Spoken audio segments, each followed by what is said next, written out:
So Cartoon Network has been doing a series of things where they are in support of trans rights and whatnot, and like, you know, black history and like whatever. You get what I'm saying. The rules to say like inclusion, black inclusion. That makes more sense. And like I've done a couple videos on them. You can go check them out. They're a little off-putting, but the messages are decent. And like there's an argument to be made about how like they're making their messages for kids, not adults. So like there's going to be a different way to relay that message. So like obviously to an adult, you're gonna sit here and you're gonna go through like these nuanced perspectives of like, you know, trans people or black history. When it comes to kids, you can't really do that. What are you gonna do? You're gonna sit here and try to explain to like a 9-year-old the ins and outs. Like 9-year-olds don't even understand what racism is. You think that they're going to understand like a complicated conversation about how like we have poor representation of black people or trans people in like in our course curriculum? You know what I mean? So it's like it's for a different person. Now, of course, Ben, as much as I love Ben Shapiro, has the stature of a child. So I'm assuming he thinks that the messages are for him. So let's get into this. Let's get into it. Cartoon Network, which it's a Cartoon Network. Okay. This is why you have Cartoon Network, which it's a Cartoon Network. Yes, they have Adult Swim, but it is a network that is meant for children. Now attempting to indoctrinate children in this particular lexicon because it's not enough. Right off the bat, it's like, come on. Like, dude, like, okay. So here's the thing. You may be somebody that doesn't like trans people or whatever. But like, let's be very honest here. The inclusion of trans people isn't like a radical shift away from our current like society.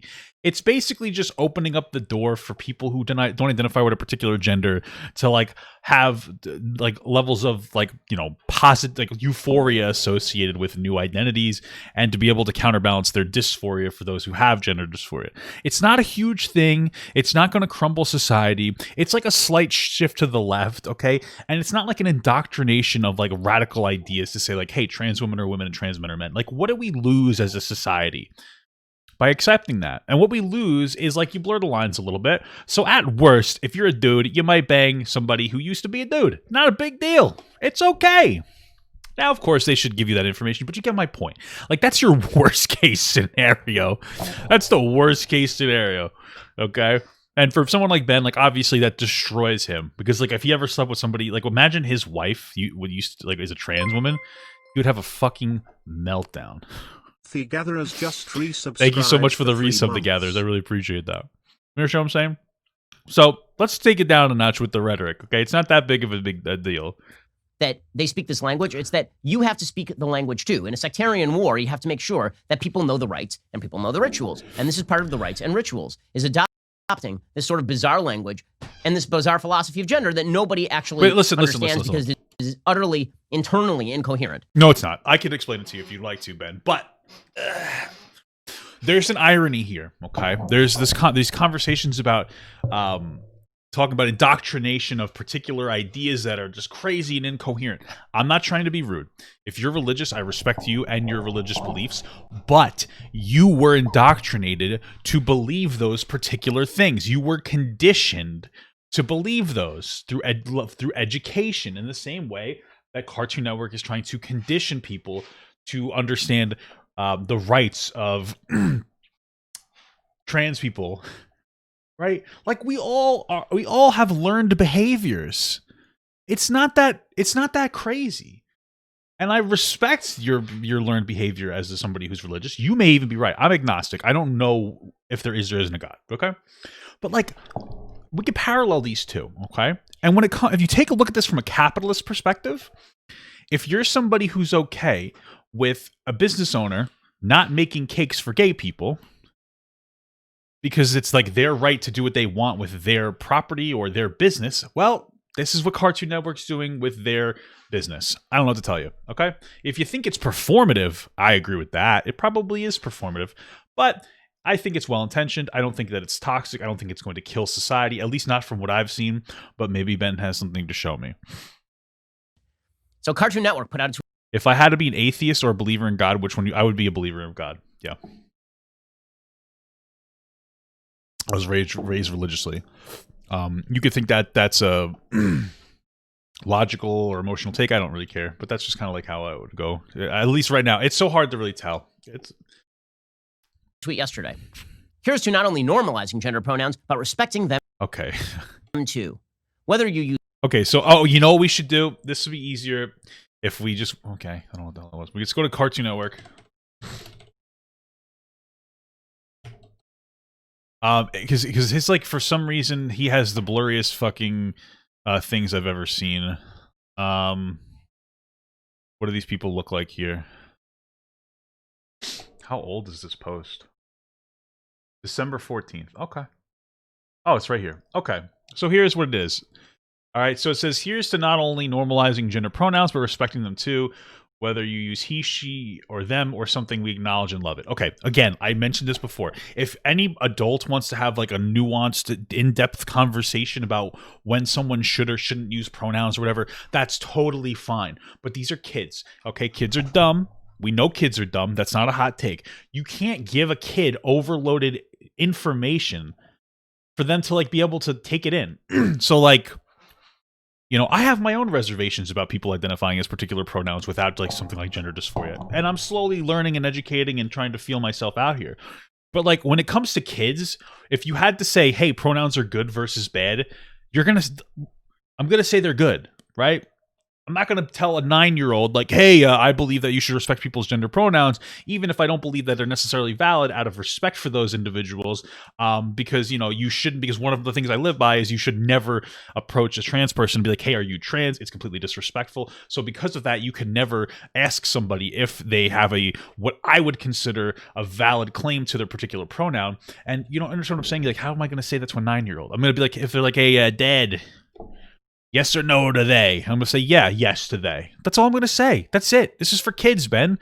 Okay, anyway. Gender pronouns describe a person's gender identity. Examples of pronouns are, okay, he, she, her, they, them, and zir. That's dumb as fuck. I don't identify. Okay, this is the only criticism I have is fuck new age pronouns. They're stupid. There's nothing. These are dumb. There's nothing to be gained from zir. Just knock it off. Gender is a derivative of sex. I think that you should be able to choose your gender to an extent. I believe that you need to have dysphoria, but whatever. Doesn't matter. Okay. He and she represent he and she. They represents the middle of that, the spectrum within the two, right? That would be like non-binary.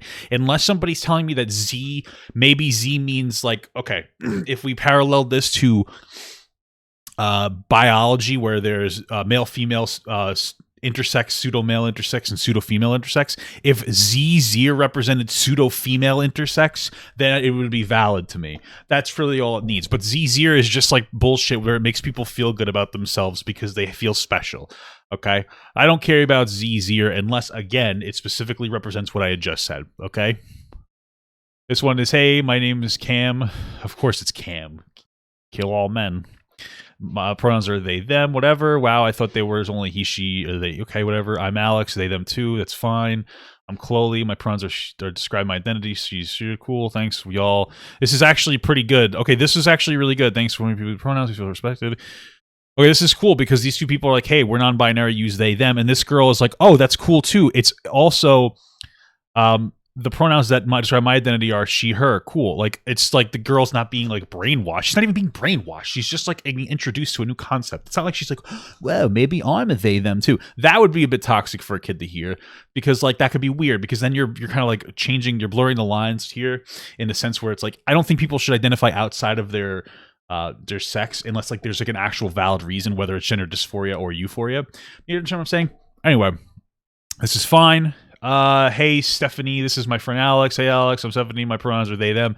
Literally, Stephanie's a merging of a man and a woman. But okay, whatever. I guess they would be they, them. I guess that makes sense. Okay, nice to see you. I use they, them too. Wow, it's a relief to know people who affirm who I am. Great, cool. And this is just like this is really just basically saying like, hey, this character represents non-binary people, and then this would be the people who are non-binary being like, hey, I really appreciate this character. Whatever. This is totally fine. Is it cringy? Does this make me cringe? Yes, this makes me cringe. Okay, but that doesn't mean that it's wrong. It just means that I'm cringing. That doesn't mean it's an invalid thing. I'm allowed to cringe. I'm allowed to be a little more conservative when it comes to this and cringe. But that doesn't mean that it's like bad. The message is a good message. I'm just cringing because I'm who I am. Okay, it's not a big deal. Anyway, let's see what Ben says. Use he, she, them, or something else we acknowledge and love you, right? Because this is all the things, right? This is the elements that were just mentioned in that Edsel column, right? By that tweet signifies all of them, right? It's othering. If you don't agree with us, then you're a member of an outgroup. It is treating people as though they are. Come on. Do we not see like I believe the term is cognitive dissonance here. Like religion others people too. Like I don't understand. Like there's no stance that you could take that's perfect. So like come on. He's just upset that it's othering him and his perspective and people who align with his particular narrative. Bizarre and exterior.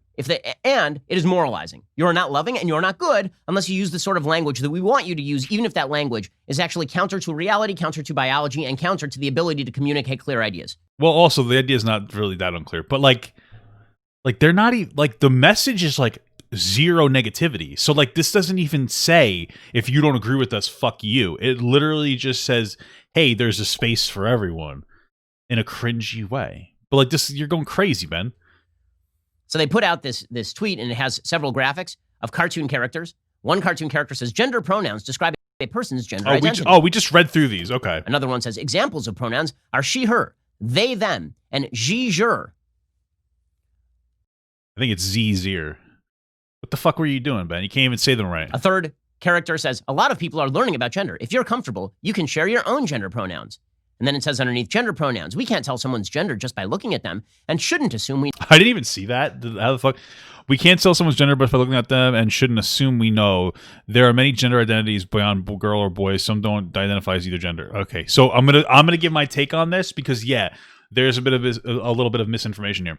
So you absolutely can assume somebody's gender by looking at them. Like it's totally fine. Okay, if you look like a girl and I say, hey, how are you doing, ma'am? Or if you look like a guy and I say, sir, that's totally fine. Okay, now if somebody corrects you, says, oh, I actually am non-binary, that's when you go, my bad, I apologize, I'll use your they, them, whatever, it doesn't matter. That's one thing, okay? This is like a little, but again, this is something that's supposed to be palatable for fucking idiot 9-year-olds, right?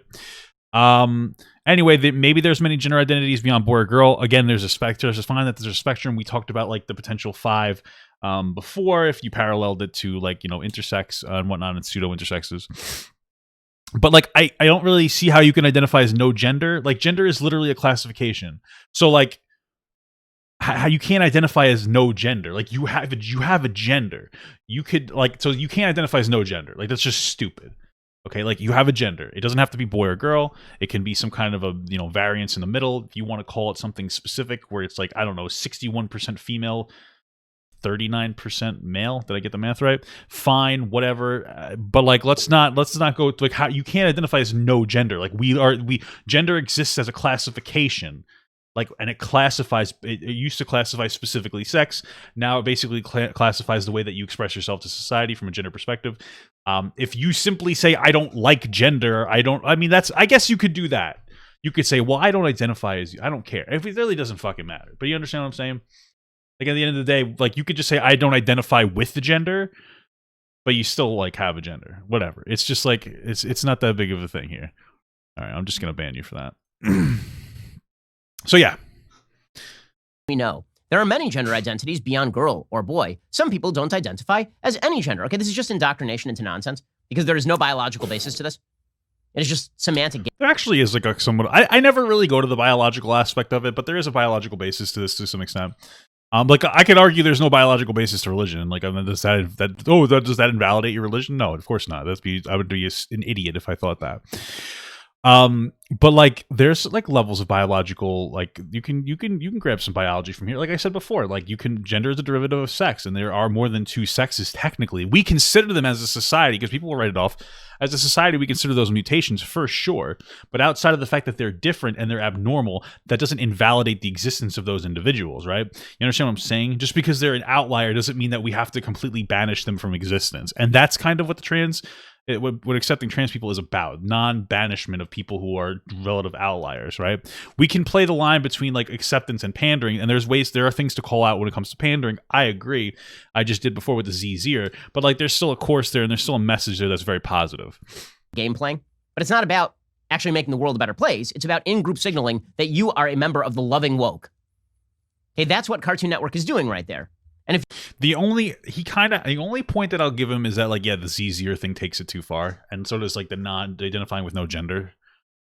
That's about all I would go with when I came with the criticism, but like the general message is solid. So like I wouldn't say this is necessarily virtue signaling. Like, you know why this isn't virtue signaling to me? Because it's fucking Steven Universe. Like, the whole point of that show from the start, from the creator, was about, like, LGBT people. So it's not like they have fucking Gumball coming on going like, hey, it's okay to be gay. No, they have literal characters that from the start have always been expressions of the LGBT community pushing a message of like LGBTQ inclusiveness. So that doesn't even make sense. Okay. if you refuse to speak the language, then you are cast out into the outer. Yes, they're lesbian rocks. And then with Stephanie, I think I'm saying that right. Stefani, I don't really care what the character's name is. That was like trans inclusiveness, inclusionness. I don't darkness. care. You understand? And this sort of language characterizes everything that is happening in our politics right now. Gavin Newsom. Steven Universe was good. I stopped watching. There was like a weird point in it. Sorry for going off tangent. There was a weird point where like the story just like dead stopped and they started playing baseball. And I was like, all right, I don't know what the fuck's happening. So I stopped watching. Yesterday, he was tweeting out about the Trump administration saying it would be cutting $200 million. Do you think that there's necessarily a bad person because you might misgender somebody because of how? No, absolutely not. If you misgender somebody based on how they look and they correct you, and you say, oh, I'm sorry. That's it. People who melt down are people who are those. That's when it comes to like pandering. Like if I look at a girl and say, hey, how are you, ma'am? Like, you know, whatever. And they're like, oh, I'm not a girl. I'd be like, okay, my bad. What's your what's your name? What's your pronoun? If you don't like properly pronouncing people, just ask them their fucking name. Be like, my bad. What's your name? Oh, they say Sarah, and you're like, okay, now you're getting a little sus. No, but you get my point. Just ask them their name, move on with your life. You know, people who try to cancel people for misgendering are stupid idiots, and they're just looking to be like enraged about something. If you get upset by getting misgendered, like you are a mentally weak person. Okay, not all trans people are like that. In fact, most trans people are understandable about it. Okay, I'm specifically talking about the outlier fucking idiots, specifically non-trans people. Okay, it's usually non-trans people who melt down the most about like gendering on, like especially on like TikTok. Like most people are like understanding about the reality. $1 million in federal healthcare funding to California. Let's see about politics right now. Gavin Newsom.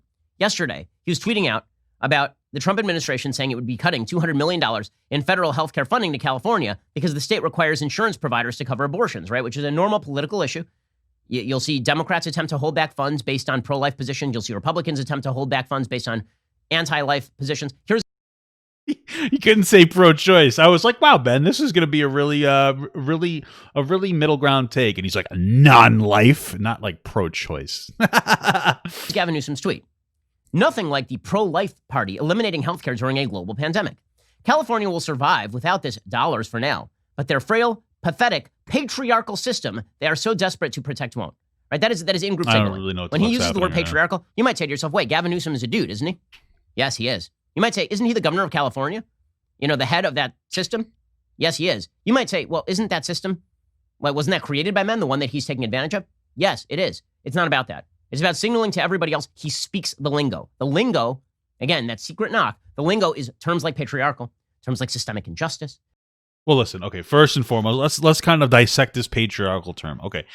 Yes, this is bullshit. What Gavin Newsom is doing, because I hate the argument that people who are pro-life are like trying to oppress women, because like they're not. They just believe that like you're being a terrible person. So I understand. I don't agree with pro-lifers, but I get it. It's not about like subjugating women. It's about like they not wanting to kill potential human beings. Not a hot take, honestly. I disagree with it. It's a much more complicated situation that we're not going to get into right now. But like, this is ridiculous what Ben's talking about.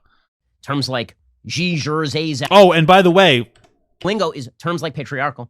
Terms like systemic injustice. Systemic injustice. Like, let's be honest. Ben Shapiro is a man with a doctorate degree. That guy that honestly got dragged by Joe Rogan And I think Joe Rogan's an intelligent guy, more of like a, real deal, like commonsensical kind of an individual.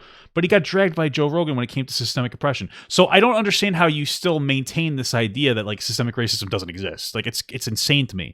At this point, like you're just not giving a shit. Terms like "je, jur, zay, zem, whom, him, flem, plum." That was a little silly. But like I guess I agree with the last thing, but like I don't okay. Right? All of this crap is designed for one thing and one thing only, and that is to create a secret handshake of the upper crust. That's what that is. The sort of in-group woke signaling does drive a reverse signaling on the part of the right. But that signaling used to be stuff that people sort of considered rote and uncontroversial. So, for example, the left is very angry today because David Perdue and Kelly Loeffler, both the senators from Georgia, who are in very competitive runoff races right now, opposed renaming the Atlanta Braves. And people are like, why are they even commenting on this? The answer is because this is also a form of in-group signaling. This is signaling to their own constituents that they are not a member of the woke elite class. Right? They are not going to speak that language. So a counter language has formed in rejection of this language. Fuck, we're going on a tangent here. Now, I'm not saying they're wrong because they're not. I totally agree with them. I don't think that the Atlanta Braves is an insulting name. I don't think the Cleveland Indians was an insulting name. I mean, even if you want to make the case that the Washington Redskins was an insulting name.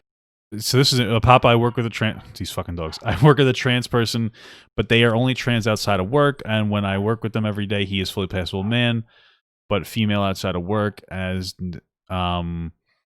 he gets mad at me for calling him his name at work. I don't know. It's weird calling him a girl. So like, I would honestly. Okay, so that's like okay. So that individual, I actually used to like talk to somebody like that. We flirted and whatnot.